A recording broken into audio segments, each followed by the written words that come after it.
Okay, good morning, grade five.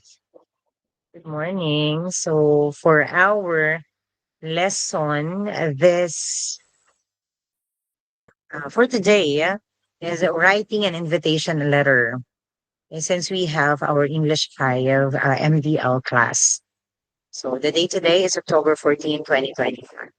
So I hope you could clearly hear this video, watch this video. Kung hindi naman po, I'll be providing the PowerPoint presentation in our GCs. So what are the lesson objectives of this lesson? Define what an invitation letter is. Identify the different types of invitation letters. Learn the steps in writing an invitation letter kasi mamaya gagawa kayo. Write your own invitation letter following the correct format and the tone.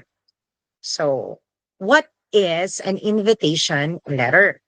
An invitation letter is a letter written by the host of an event to a guest or a group of guests for the purpose of inviting them to the event.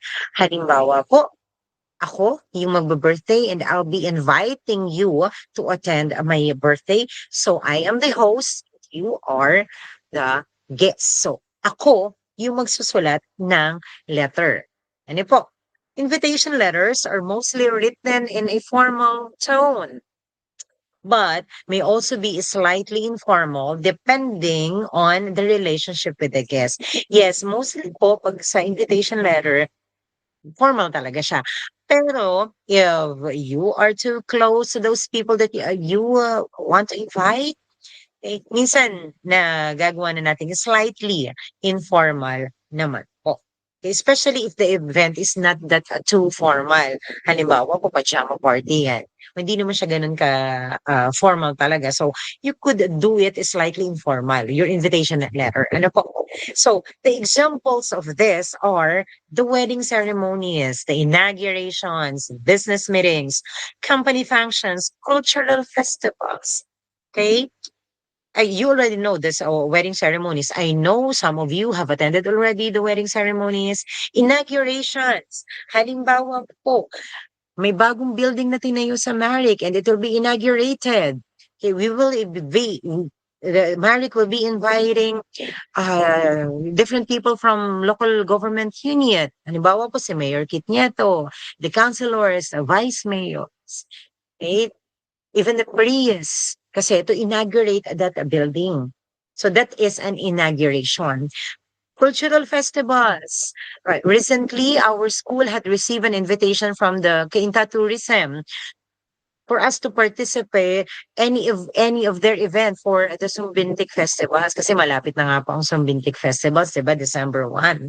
So, tayo ay ina-invite na mag-participate or mag-join sa kahit isa sa mga event nila. And what are those events? The Sumbintik House, the street dancing, and marami pang iba. Ano po? So that's an example of a cultural festival. Next po, these are the types of invitation letters. Invitation to attend an exhibition. Example, you have a friend who's an artist who's good in painting and he wants his artworks to be exhibit, diba? Na magkaroon ng exhibit talaga to display all his artworks. So that is an exhibit. And if you want to attend that or kung siya naman mismo gusto niya ma-witness yun ng mga taong importante sa kanya, magse-send siya ng invitation.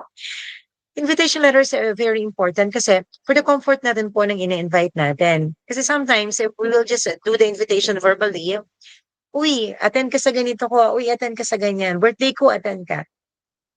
Kapag dumating na yung event, tayo mismong in-invite, parang 'di ba napaka-uncomfortable sa atin to attend at that party kasi wala naman tayong hawak na invitation. Pero kapag may hawak tayong invitation card or invitation letter, mas komportable tayong umattend. At madalas po kapag if it is a formal event, kapag wala kang hawak na invitation letter, you will not be allowed to enter that event. Ano? So, if we will be hosting an event, make sure that we will be sending invitation letters. Sales invitation letter also, the fundraising event invitation. Example, I'll be hosting a fundraising event for the victim of Cebu quake or Davao quake. Okay? Tapos gusto ko na may mga tao involved dito sa fundraising event nito. So I will be sending an invitation letter to them for them to join my fundraising event. Business event invitation. Kunwari ikaw, magbubukas na yung restaurant mo. Okay? So you'll be inviting them. You send an invitation letter. Birthday party invitation. This is one of the common. Diba? One of the common invitations. Okay? Magdedebo ka. And you want all your close friends to be there.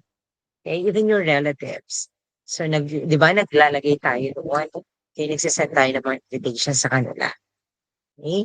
Seasonal or holiday invitation also, wedding invitations, informal social event invitation, baby shower invitation, send-off party invitation, invitation to speaker or facilitator. Ito marami po ako na-receive na ganyan kasi I had been invited to different events to speak, especially in campus journalism.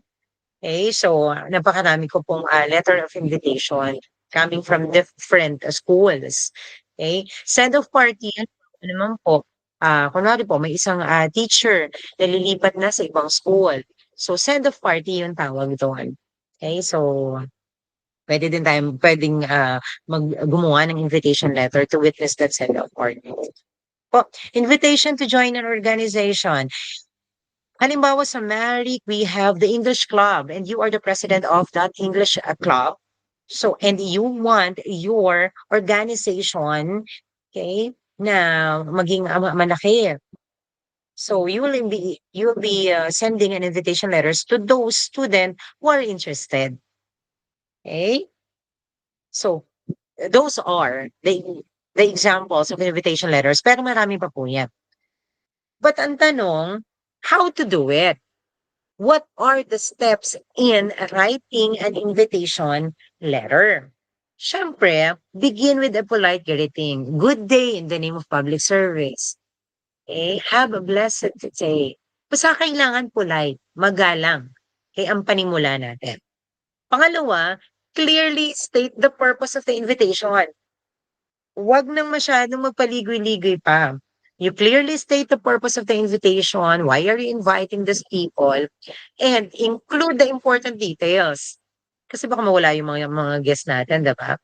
Baka ang event sa Maric, tapos napunta ng Cainta Elementary School, something like that. So, include the date, the time, the venue, of course, and the occasion. May mga special instructions din. Halimbawa po, the attire. Kasi you will be hosting a Halloween party. Tapos, hindi ka naglagay ng parang special instruction doon about the attire. O kaya, thematic naman yung birthday party mo. Kunwari po, ang theme pala ng birthday party mo ay, let's say, Frozen. Oh. And you want, o kaya mga Disney princess. You know, on. Tapos you want your guests to wear those mga, 'di ba, mga Disney princess na attire, pero wala namang nakalagay kasi sa instruction. So it's better to give special instructions in your invitation, aside from those important details.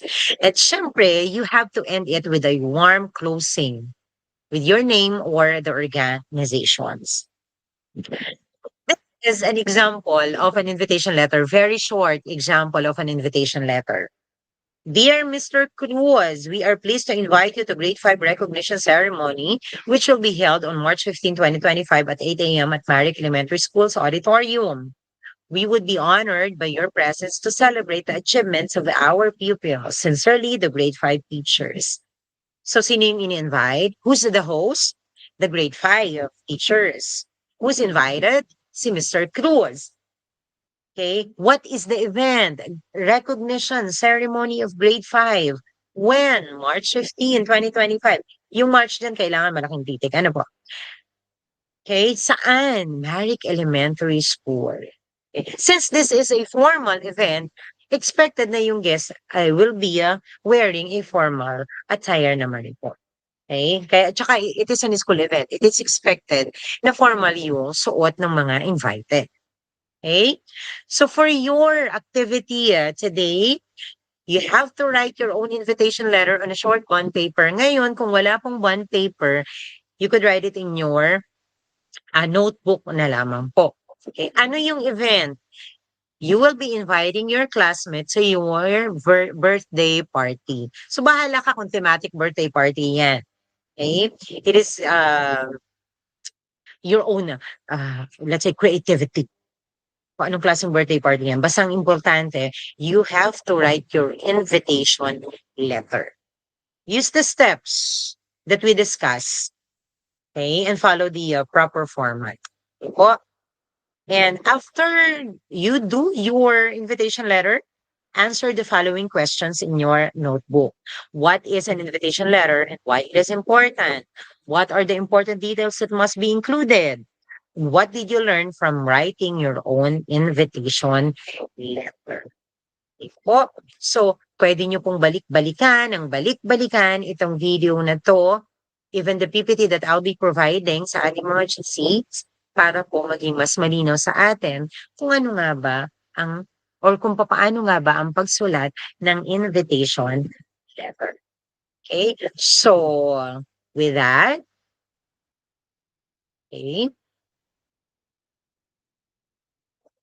nasa, ayan. With that, yun po ang ating lesson ngayong araw na to. Keep safe everyone and huwag nang kung magagawa na po agad ang ating activity, gawin na po para hindi tayo natatambakan. God bless everyone. This is Ma'am Lani, your English teacher.